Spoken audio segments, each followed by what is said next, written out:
Ba-bum-bum-bum-bum-bum. Hello, and welcome to Stasis Pod, the Transformers Robots in Disguise podcast. I'm Rob. I'm Jen. And here, 365 days a year, I'm David. We're on episode 365. Oh.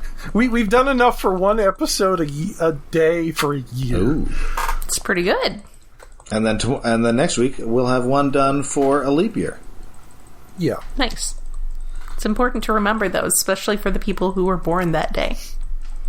Well, back in our Beast Wars era, when I liked to keep counting until we were done with Beast Machines of consistent numbers, there were a bunch of episode Bs in there. Yes. So we've done like at least 5 extra episodes. All right, and today we are in pursuit of 5 fugitives. So many fugitives. I didn't kill my 5 wives. All right, Harrison Ford. I'm going to have to... Oh, yeah, at the end of the episode, you went on a digression about that. Was The Fugitive... What was the movie where Harrison Ford did kill his wife? What lies... In a lake, and she was a ghost? What Lies Beneath? Yeah, I remember seeing that in the theater. Now, for 5 points, David, who wrote What Lies Beneath? Jesus Christ. Was it another actor? It was another actor.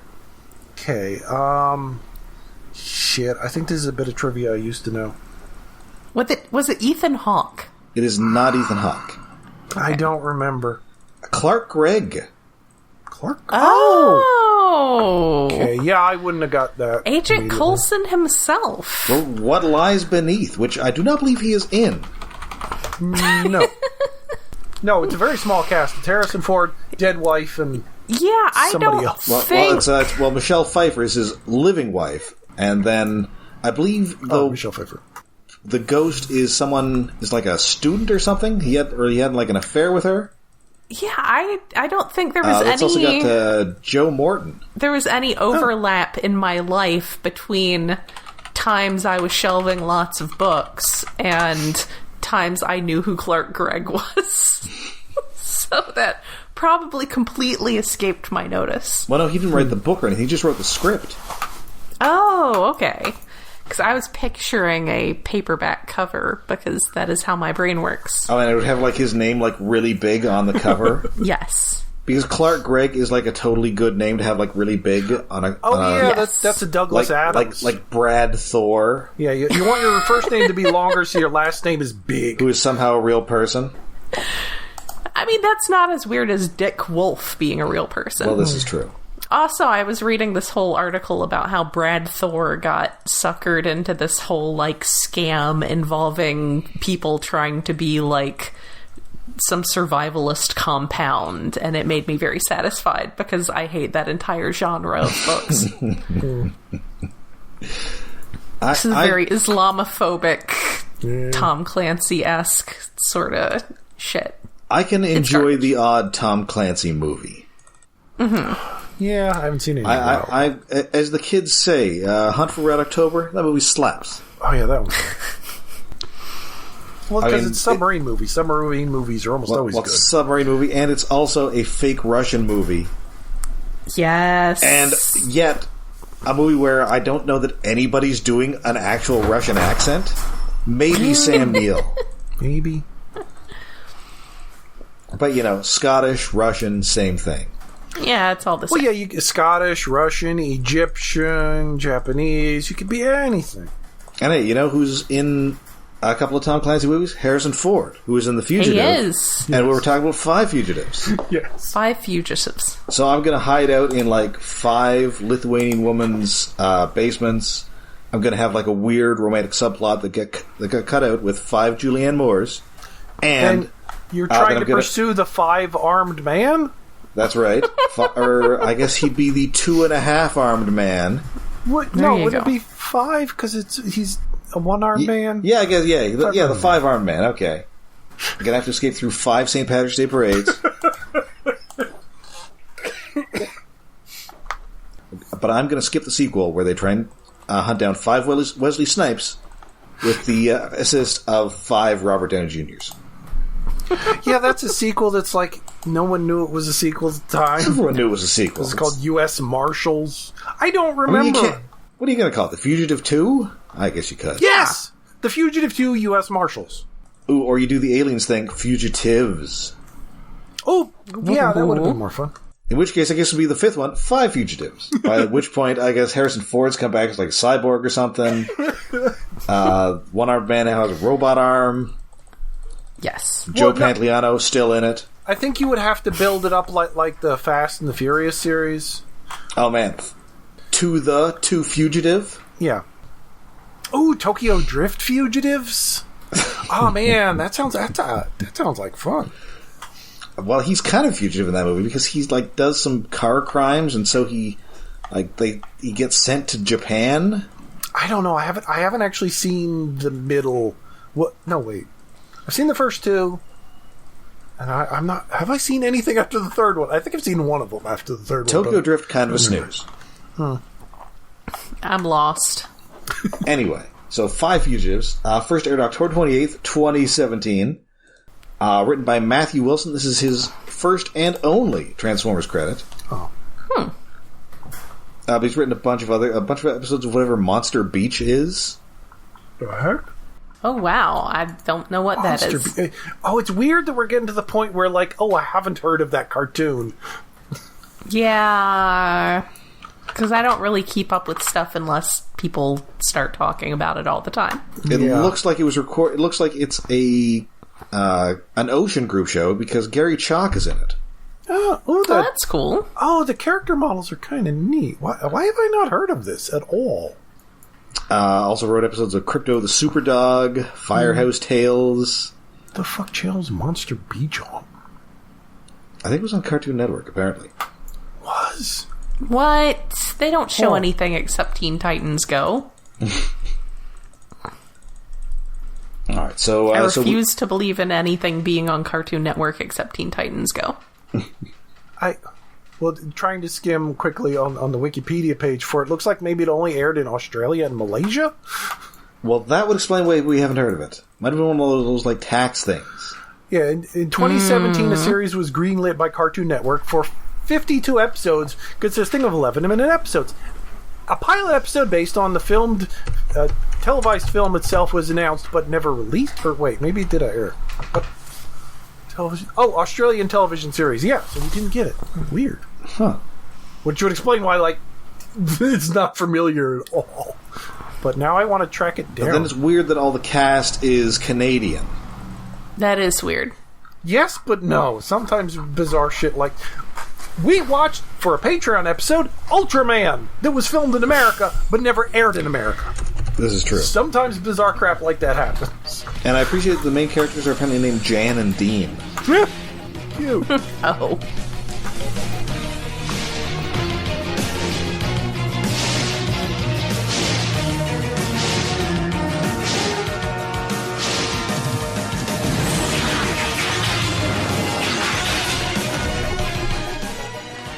Alright, so this episode, we open.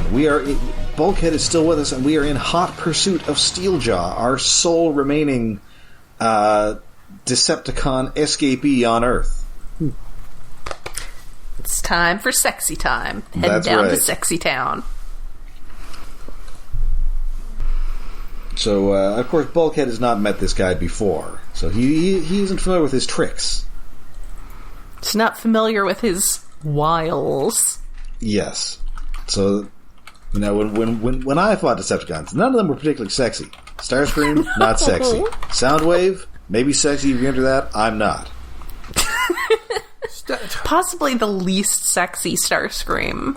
Yes. Wait, Very cool, not sexy. Prime Starscream? Wait, which Starscream are we talking about? Prime Yes, Starscream, Prime who's kind of Starscream. like Really? he's like a weird hunched over old man. Okay, the hunch is a He's got little the weird. physique of Mr. Burns. He's long and slim. Some people like that. And he's a Starscream. I guess. I mean, yes, there was lots and lots of filthy art of him because Prime Yes. was sort of when the fandom was in that Getting more into monster drunk. fucker stage. He's got a little bit of Jack Skellington in him. People are going to draw horny art. I guess you really go for Soundwave. He's got sort of the similar physique and also tentacles. There was a lot. The last TFCon I went to, there was a lot of horny art of Prime Soundwave. So, Oh dear. no Yeah, the naughty concerns tentacles. there.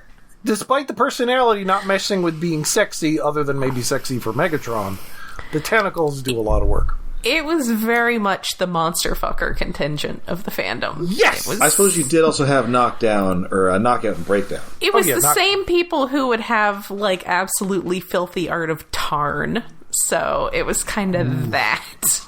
Okay, yeah. Well, they kind of have the same face. Yeah, they do. I do and I don't get Tarn fetishizing like he's a dark, twisted, evil bastard, which, yes, a lot of people do like. Yeah, that's kind of a thing a lot of people are into. Yes. Yeah. Well, also with, like Prime Starscream, like all Starscreams, he's a fuck-up. Well, yes. Yeah. He's a broken man. He probably got to be so even more than most of them do, too. So. Yeah. But anyway, yes. Bulkhead is not... Yeah. Bulkhead is not accustomed to dealing. He's used to dealing with, like, the sexiest one was Knockout, and Knockout wasn't really going after Bulkhead. Or I guess Arachnid, who's just like a serial killer. Yes. And also the closest thing to like a furry that they had. Yes. Knockout wasn't really a flirt. He was just him. Yes. Like, anyway, so they're just about to close the book on the Steeljaw file, but then suddenly the cops show up. No, not all troopers. They do kind of look all trooper. They do. Yeah, they're very Auto Trooper, kind of. Well, Auto Troopers were more paunchy, kind of. Yeah, that's fair. But they're of the same mold. Yes. Yeah. They are that same sort of mostly white, some black, little bit of red and blue. They're cops. Yeah. The cops are here. And you know they're not Earth cops because they're hover vehicles. Yes. And they're all, finally, some help to deal with this. So, just a sec, we're just going to arrest this guy. And then, no. No, because Bumblebee, it's you who's under arrest. You're under arrest, meow. And pretty quickly, Sideswipe is also under arrest. And so is Grimlock. Also, one of them calls Sideswipe a hot rod, and I'm like, yes. That's fair. Oh yeah, that was a cute little joke. Come on, character archetype. Well, he's not yellow, though, but yes. Think you're just some real hot shot, huh? A real hot rod. Just a real Cheetor gadding about. Yeah, you're just strutting like you're the cock of the walk, like you're a regular night scream. But yeah, they have come to arrest them for knocking over a statue and speeding. All that stuff we did all the way back in the pilot. Yeah. Yes. There is even a brief flashback to them doing that back in the pilot. The wheels of justice are very slow. Yeah. And of course, Grimlock... Cybertronians live a long time. Yes. And of course, Grimlock is under arrest for his participation in Prison Break, even though, as he explains, the prison kind of broke around him. He just left afterwards. Yes, that's adorable. Like, I don't know, you just want to stick around in this big pile of rubble? And we do have, I mentioned that, much like in G1, as the seasons have progressed, Grimlock is less and less in his robot mode, but he does conveniently turn into his robot mode so that he has some hands available for handcuffing. Yes, it would be quite comical to put handcuffs on his dinosaur mode. Tiny dino hands. But, no, his dino hands are actually surprisingly big for being a T-Rex. I guess. Well, yes. But still. But, I mean, he could do so many things with his... that would be the least important part of him to restrain in dinosaur mode. Yeah. And so, yeah, he wants to talk to their manager, or their boss, and their boss is Detective Dropforge, who has been named Dropforged a bunch of times already. Well, at least a couple of times by Strongarm. Well, 2 episodes, but that's a lot for a guy who eventually shows up. Well, yeah. He has been established. Also, I love that he's just a little guy. He is just so tiny. He's just a little guy. He's the birthday boy. How is a Micromaster their chief of police? He might be the only mini-con, in a position of power in this entire series. How is a mini-con? Is Is he a minicon? I mean, He's built like a minicon. The wiki does seem to think he's a minicon. So maybe he is a minicon. he looks... I mean, visually, he is very clearly a minicon. Because, yeah, he's built like a minicon. And presumably... He's just a little guy. I would bet his character model is just a modified minicon. Let's see if the wiki says anything. No, it does not. It does not say so. Huh. He is a minicon. He's got those little stocky legs like a minicon, and the round chest thing. And he's little. Yeah. Yes. And we don't see him transform into anything useful. No, we do not. He's voiced by David Scheinkoff, who he was on Falcon Crest and like a bunch of soap operas in the 80s. Huh. Okay, then. And then he's done a bunch of like home repair shows What? as the narrator. Wild. Okay. And actually, it's possible, Jen, that you've been hearing him lately because he's additional voices in Starfield. Oh! Cool. Neat. Not quite as aggressively as Jim Cummings constantly shows up in Skyrim, but I will have to listen for that. And he's kind of doing like a Peter Falk as Columbo thing here. It's also kind of like a tough cop thing. Yeah, it's very much a tough cop thing. I don't know if I'd peg it as Columbo, because he's also doing like New York isms and things, like calling people or saying something about screwed noodles and shit. He's very much a cop. Like an old cop. Like an old detective. And he's also got like this dark visor that's always dropping over his eyes after he says a pithy remark, which I think is a deliberate reference to what's his name, David Caruso on CSI Miami. Possibly also like the shades are just generally a cop thing anyway. But I mean, the fact that he keeps raising and lowering them. Yeah, I guess. Right after he has like a witty comment. Oh man! Like looks, like he finds like a body that's been cut in half, and he says, "It looks like this guy had to split, put sunglasses on." Yeah. Cut to the Who. We won't get fooled again. That show, stupid show. Speaking of people named Dick Wolf. I don't know if that's actually a Dick Wolf. That is one not or not. one of his. Can't just be named Dick Wolf. It's not appropriate. It's not like acceptable. CSI versus Law and Order. That was like a real turf war in the aughts. Oh you were a CSI Dick man. Wolf is like, or you were. It's a perfectly normal name that works, sort of. No, You think you would just go by Richard? It's like he was named by Dave Filoni. I was about to say that shit, but yes, he does very much feel like, God, why does Filoni love Wolf? I mean, I can understand why people like Wolf so much. I mean, I was obsessed with him when I was a teenager, but I grew out of that. And see also the makers of Robots in Disguise. Yes. If I was doing a Star Wars show, I would do the same thing, except it would be Ravens. Yeah. All right, so what also Strongarm has many nicknames. What is it he keeps calling her? Like Scoot. Scoot. And Sideswipe is like, how many nicknames do you have? And she says 11. That's just a thing that he called me at the academy. It was because she was a real big fan of the actor Scoot McNairy from *Halt and Catch Fire*. Sure. Oh. Just 11. She has 11 nicknames. Well, you can recall her... Nitra. Nitra referred to her as Regs. Her ex. Yes. Her ex-girlfriend Nitra was calling her Regs. Everybody likes to give Strongarm nicknames. That's why when Windblade showed up and just started giving everyone nicknames. But maybe Strongarm didn't feel like Windblade had earned that right yet. Like, literally every other person in her life. And it's also around here that Dropforge says, "You're pinched." Oh, yeah. Which I think may be a reference to the British cop show of the 70s, The Sweeney. It's pinched as an old-timey cop general thing. It doesn't feel like it's specific. That was kind of like his catchphrase on the show, though, the main guy. So what you're saying is the writer of this episode really likes cop shows. Well, yes.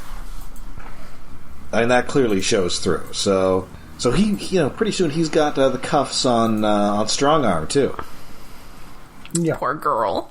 She's not ready for this. It's not okay. But So then Bumblebee's just all decides, fuck the police. F this. Yes, as I put in my notes, it's ACAB time. Well, ACAB is going to turn out to have a slightly different meaning by the end of the episode. Yes, Aw. that's true. Yeah, actually, it does work out to those initials. At the beginning, I thought all cops are going to be Decepticons. ACAD? Yeah. I was thinking maybe we're going to get a barricade out of this somehow. Or ACAB, all cops are bad guys. Yeah. Nope, this is going to be something else for the bee, as the twist we will see at the end. But Yeah, so Strongarm, she's already kind of feeling it, so she's going to play along for now because she wants to find out what's really going on. Yeah, she's, we're going to talk. We're going to stay behind. And initially, I think Grimlock's like, are you staying behind because you're guilty? But anyway, so they head off to chase Steeljaw, and then Strongarm is immediately gagged. Also, let's not overlook that when Strongarm is talking to Dropforge, at one point one of the deputies is holding him up. Yes. Which feels like that has to be a regular thing about lifting your superior officer. He's just holding him up so he can be on eye-to-eye level with her. It is a different version of how to talk to short people I haven't seen recently. I love that. I love that he's just a little guy, and I love that everyone just has to deal with it. Yeah. Just holding him up. And then they drive off, and they transform so that he's in the driver's seat of one of them. So, yeah, I think he's definitely a mini-con. Just picking him up. Do you think he has a signal that some hand gesture that then they know that they need to pick him up? I would think so, because otherwise he's asking him, and they're going to laugh at you. Yes.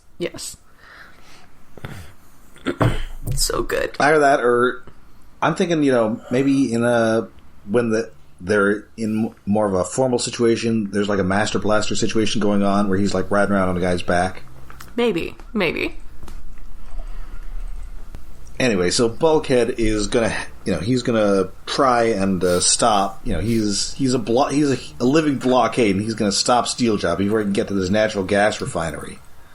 But instead, Steeljaw just pulls some sick flips and totally gets away from him. Yes. Yeah, he parkours off over his face. Steeljaw should try seducing him like he does with everyone else. Sadly, we do not get that. So Strongarm gets... they take her to the ship. Fix-It has already been imprisoned as an accomplice. Yeah. Poor little guy. Which I don't think that's how accomplices...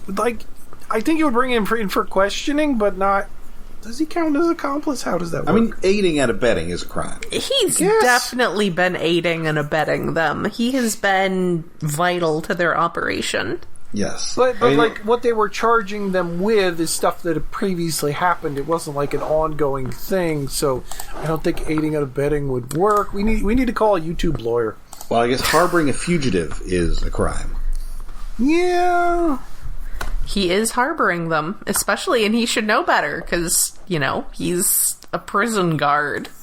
But as they note, these are very minor offenses, and they really shouldn't be the kind of thing that you're just, hauled into irons for. So something is screwy here. Certainly that someone shouldn't be tracking you down to a different planet to bring you back for. Yes. Yeah, this kind of feels like an episode that should have happened in the middle of the season. Yeah. It's weird. Or at least a little earlier to lead into what is going to be the last two episodes, which are the next two episodes. In a way, it feels very abrupt from what we're used to pacing with previous series. I mean, they sort of... Often the pacing with this is quite abrupt, as they get sort of partway through a season and they're like, oh, right, there's a meta plot. Shit! Well, yeah, but this one's already had two metal plots that they finished up. Well, really, aren't all the plots on this show metal plots? Yes. Almost every, unless it's an organic monster of the week, which we haven't really had. That's more of a Rescue Bots thing. Well, and I guess we'll get to that well, I guess we had it a couple times on animated, and we'll have it at least once on Earthspark. Ooh. Yay. I'm waiting for the day that we get to Earthspark and actually can see more than a handful of episodes. Earthspark, it's Terrans versus Cocaine Bear.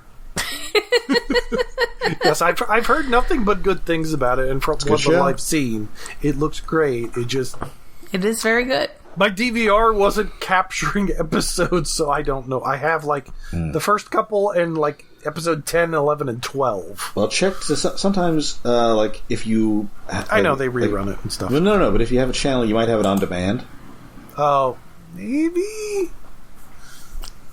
I could give you my Paramount Plus login, but that might break the whole thing where they haven't noticed that I'm not actually subscribed anymore. Oh, yeah, no. Anyway, so Sideswipe meets up with Grimlock, and then they're very quickly ambushed and have the crap beaten out of them by these robot cops. Yes. Police brutality. It's rough. It's rough stuff. Yes. And Steeljaw, apparently he's the master of subsonics now. I don't remember him using this so much. I mean, that's what he did when he did subsonic stuff. The thing where he got into their base, that involved subsonic stuff, so yeah. It hasn't come up so it's not like it's a constant thing, but it's established. It does come up. Yeah. It's come up at least once a season. So yeah, he gets past this gate using subsonics, and then also sets up a subsonic trap so that when Bulkhead gets there, he is then blasted by sonic waves. Which seems pretty painful. Yeah, and then Bumblebee comes across Grimlock and Sideswipe, who are hog-tied, and then promptly gets arrested himself. Womp womp. You know, they get tossed into stir with Strongarm, who's trying to, reason with Dropforge, who was just heartbroken because Strongarm was clearly his best student. And he really thought that he'd be turning his badge over to her one day, but instead, she's just another criminal. Sad to see. But and they definitely do have the same speech patterns that she was mimicking in that one episode where she got super noir. Oh, yeah. Yes. Because he's just tough cop man. Tough cop man. There are a million stories in the naked city. Why is the city naked? It was like a show in the 50s. I know, it but just is. It just and besides, is. they're Cybertronians. They're always naked. Except sometimes they wear capes. Yeah. Those are the best times, when they're wearing capes. But hey, there's something pounding outside. What could it be? Oh, somebody forgot Denny and Russell. who have set up pitching machines. They're just hucking baseballs at the ship. Yes. Yeah. They create a distraction to get them to come outside. Yes. And as Dropforge says, deactivate that thing. Or arrest it. Whatever. One or the other. Meanwhile, Bulkhead is trying to sneak into this refinery via a pipeline. But unfortunately, that pipeline is full of gas, and Steeljaw now controls the refinery. So the refinery has a security system, so they have cameras and speakers so they can watch the maintenance workers. What maintenance workers? Nobody's doing maintenance work here. Everything is fully automated. The automated maintenance robots? The security booth was certainly fully automated. That's how Steeljaw got in. Listen, the automated supervisors have to watch the automated machinery. But okay, fine. And there's probably some guy in the head office in Des Moines or something who's watching the whole thing. Yeah. It's what the hell? Is there do we have a fat robot? Do we own a fat robot? How about a robot furry? Do we have one of those? Some kind of wolf guy? Like a robot, but it's also like the Wolf Man. And they're talking to each other. Gotta call my manager. Oh man, it's a shame Steeljaw couldn't team up with the Lady Bat from last episode. Oh, because then they just need a Gill Man and what would a mummy robot look like? Yes. He would turn into the the Egypt-themed race car from Mummies Alive, which they called the Hot Raw. Sure. We've already gotten a Dracula Transformer. We're getting a Frankenstein. We're getting a Frankenstein. Clearly, we're getting a mummy and a Gill Man. Probably maybe a fly. Ooh. I mean, I guess you could remold one of the Waspinators or something, but I don't feel it's necessary. I want a Gill Man. I don't have that new... I want to see what the fuck a mummy looks like. I don't have that new Cosmos. Could they make him into like a Metaluna mutant? Ooh. I don't know. I mean, he's just kind of Cosmos shaped, but maybe they could do something with the head. Yeah, I don't know if he could fit like that. Like, he's got the big head. I don't know if he could fit that in there. Maybe. Yeah.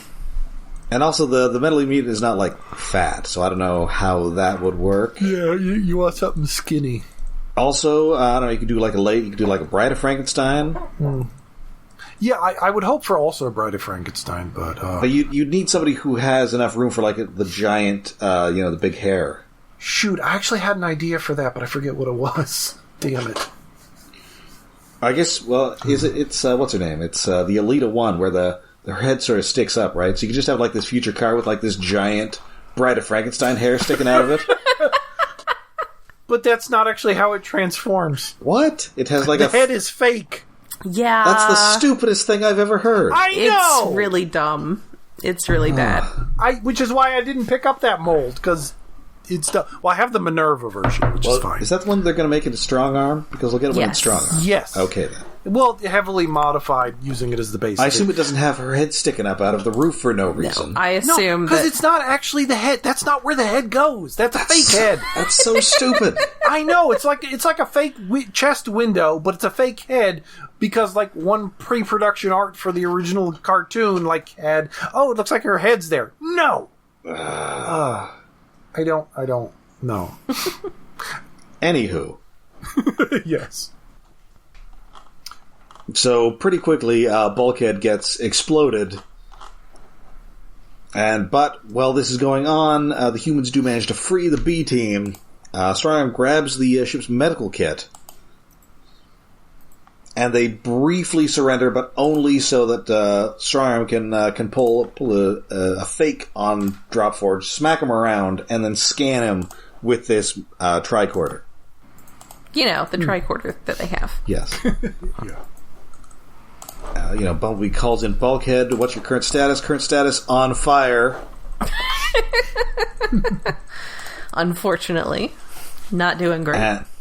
So they stick the cops in their own jail. They beat feet to get to Steeljaw.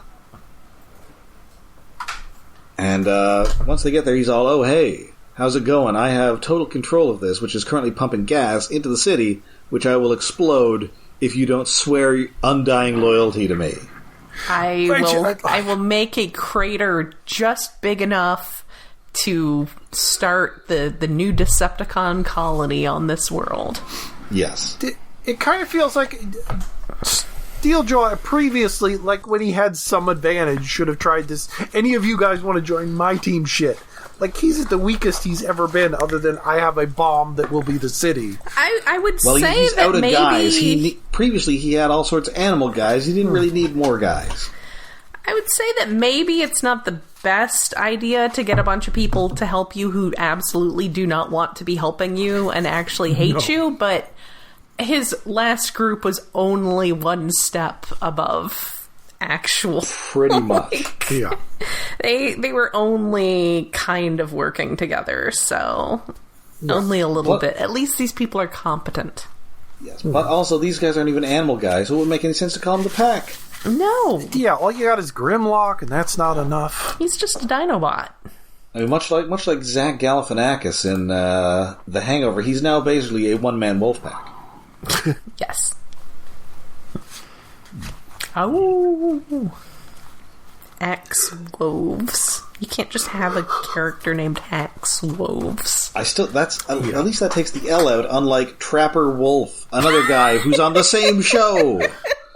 Yeah, no.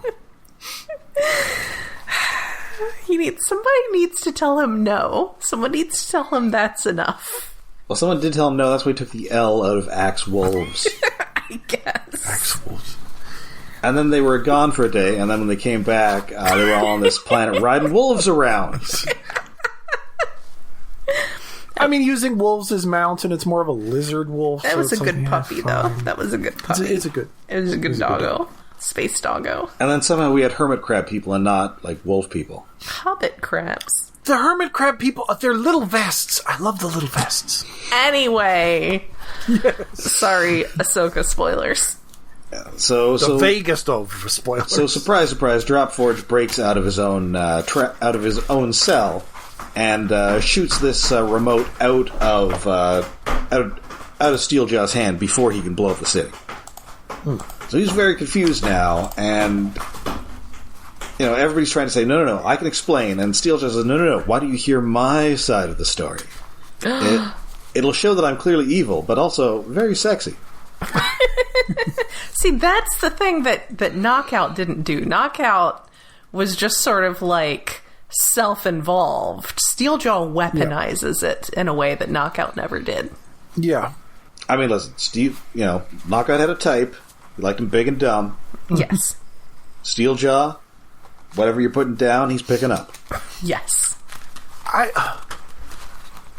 I'm not sure Steeljaw's actually interested in anyone. He's just weaponizing his sexiness. Well, yeah, he's like the talented Mr. Ripley. Yes. He might be omnisexual in the town bicycle, but he's just flirting with anything that will help. He's going to use his sexiness on you, and then he's going to hit you with a boat oar and steal your identity. Oh. Yeah, that's about right. Anyway, so conveniently, Strongarm's tricorder took like a while to process what was up with Dropforge, but now, as we're all in this Mexican standoff, it gives a little ding like her muffins are done, and tells her that indeed the diagnosis: mind control. ACAB, all cops are brainwashed. Yes. Oh, there's a twist. And the signal is coming. It kind of felt like it was going there because there actually are Autobots. It's coming from Cybertron, which is a little odd. Like concerning. It's coming through subspace. The fuck? I mean, sure, why not? Instantaneous transmissions of information is stretching it enough. I assume it's just like a general, like somebody's not necessarily puppeteering them. It's just something that is kind of generically slaving them to their will, because he's always talking about it's the Autobot High Council and how you can't question the Autobot High Council ever. It just makes more sense. Like, there's a thingy on the ship that is talking back to Cybertron, not just radio waves are being beamed into their head from a planet half a galaxy away. Should have got those metal fillings. That's how they get you. Anyway, so Steve is all, this is hilarious, but I'm just going to blow up the city now. But unfortunately, his remote is broken, and what you really should do is just sort of open up the little hatch and sort of like twist the batteries around. Sometimes that's all it takes. But instead it is just regularly broken. So he has to go now and like manually set this thing off. And Steeljaw, you lazy bastard. You're like 5 feet away from this. Why do you even need a remote? Yeah. Then again, it's not like I get up to the TV either, so I guess I can't say anything myself. Come on. It's not that But weird. TVs don't have buttons on them anyway. Not anymore. What else? Like a button on the back, and I can't see the buttons, so I have to reach around behind it. I don't think my new one even has that. I think it literally has no physical buttons, which is annoying. Actually, one of them actually has a dial. Ooh. I think it's for the volume, but I have old CRTs, but I'm not counting those. It's a flat screen that has that. It's got wood paneling on it, though. So I need to use that one more often. So Steeljaw tries to, before he can do this, Dropforge pulls out his nightstick, smashes Steeljaw's subsonic doodad, and then just hits him in the head a bunch of times. Good. Yeah. So he's like, well, listen, this is way too many Autobots, even for me to fight. But I promise you, Bumblebee, we will meet again. And it will be for the last time, because the series is almost over. Aww. I'm surprised he shows up again. Like, Steeljaw escapes yet again. I thought this might be his last appearance. He does show up again. It would again. make sense if it was last appearance. How could he not show up again? He's so great. I guess he is the best part of this show. I mean, he's the show's signature villain. Like, if they get to Robots in Disguise in the, what is it, the Legacy, or what are they calling it these days? Yeah. Yes. If they get to this, they're 100% doing a Steeljaw. I mean, they did Strongarm. Better. Well, yeah, they did Strongarm. But yes, they do need to also do a Steeljaw. I was just thinking that... A better Steeljaw with working arms. As I was watching this episode, I was like, it sure would be sweet if they did a Legacy Steeljaw, especially now that they've given up on trying to overly G1ify everyone in Legacy. Yes. Mostly. So he takes off, and then Strongarm uses his subsonics to then block the brainwashing signal.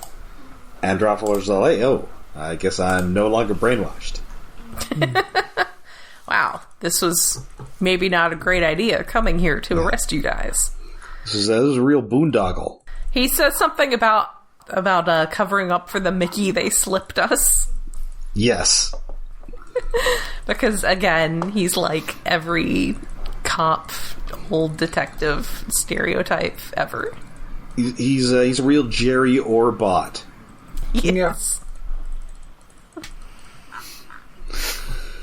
So they, they're gonna find out. They're gonna get to the bottom of this. They're going to go back to Cybertron. They're gonna pretend to be brainwashed, and they're gonna get to the bottom of this. But as they head back, he says, "Hey, keep an eye on that guy's sideswipe. He's shifty." How rude! He's not shifty. He's a but good also, guy. He's a good boy. That is in fact true. It is, though. He is. I mean, I guess Grimlock was also an actual criminal beforehand, but yes. I was going to say, he was the one who was an actual criminal beforehand. Yeah, not really of the shifty kind. No. All right, and that is it for this episode of Robots in Disguise. I enjoyed this one. The meta plot is getting to that two-part finale. This is a little oddly placed, but it is going to lead right into next episode, in which we find out who our mysterious villains who've been bedeviling the series since the very first episode are. Ooh, I am excited to see that. Yeah, this is a good episode. Always good to have Steeljaw around. I, of course, think Dropforge is the best thing ever, because he is just a little guy, but he is in charge. Yes. And no one mentions that he is a little guy, but we acknowledge it by picking him up so that he can have the direct eye contact. I mean, it is interesting, because a lot of the times minicons do seem to be second-class citizens. Yes, or children. Yeah, they're treated as children or animals or just test subjects or slaves like all the other fix-its were. Mm-hmm. No, that was rough. This is the first minicon who seems to have his own agency and standing over other Transformers. Yes. It's cool. I wish it had happened earlier. Mm-hmm. So yeah, good. Good having Dropforge actually showing up. Being great. Strongarm having too many nicknames.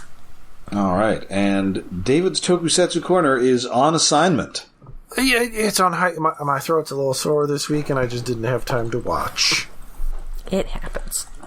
But we'll be back next week with the first part of the two-part season finale, or season and series finale. Aw, that's going to be sad. Which is not quite the end of the aligned continuity, but it is of the main line.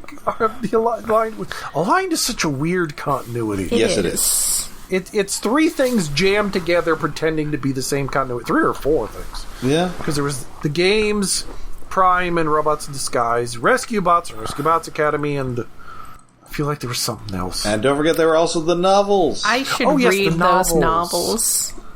Yeah. They have some parts that are like, they're okay. Like, they're not as bad as those other ones. No, the other ones were terrible. Yeah, I want to read them for, like, the Star Seeker stuff. Like, I like Space Pirates, but... The other ones were the worst things I have ever read.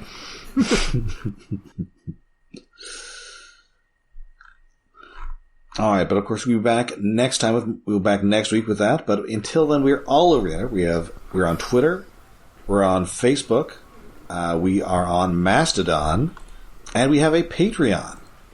Yes, we are hosted on iaconunderground.net, where we have a Patreon set up to help with hosting and other expenses.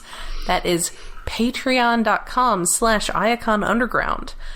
For as little as $1 a month, you can get access to all of our exciting monthly specials that we do. They are always super fun, and we always really enjoy doing them. For October, because it's spooky season, we've always got to do something spooky. So we will be watching the Extreme Ghostbusters episode featuring the Jersey Devil. Sadly, no Jeffrey Combs this time. We do, of course, have a general preference for things with Jeffrey Combs in them. But there will definitely be a lot of mid-90s extremity. Lots of extremity. And also Eddie Albert for some reason. Eddie? You know. From the guy from Green Acres. Okay. Yes. You mean for some reason. The reason is because they wanted some Eddie Albert. And also a voice cast that I'm definitely going to be weirding out over. Is it as weird as me realizing earlier today that Biker Mice from Mars had basically everyone from 90210 in it at some point? It's not quite that weird. That was pretty weird. But I will tell you that Carlton Banks is in it. Ooh. Huh? That's cool. Oh. I mean, you might say that it's not unusual for him to be in it. Doing the dance. And also, shockingly, no Frank Welker. Aww. Are you sure about that? Not in the episode we're watching. Well, not in the episode we're watching, but later in the show they bring back, the original Extreme Ghostbusters cast, who are normally not in the show. Yes. Which means Frank Welker. But he also played Slimer on the real Ghostbusters, and apparently recast with Billy West in this. Really? Oh. Well, I guess Billy West was easier to get for weekly stuff. Maybe they didn't have Frank Welker money. Yeah, I feel like that was a point where there weren't a lot of, like running shows getting Frank Welker. No. Like, you needed to have, Disney money. This was in syndication. You need to have Disney money or, Kids WB money. Yeah. Like, Animaniacs, fine, we're getting Welker. Syndicated? Good luck. 2-episode guest spot. Yeah. He wasn't even doing conventions at this point because, the explanation at the time was that his schedule was too busy. So, yeah. Yes. Yeah, good luck. Good luck getting Welker. Billy West, that's pretty fun. Yeah. All right, so and of course we'll be back next week with the next and penultimate episode of Robots in Disguise. So until then, when we confront the enemy of my enemy, I'm Rob. I'm Jen. And I'm David. Yay! All right.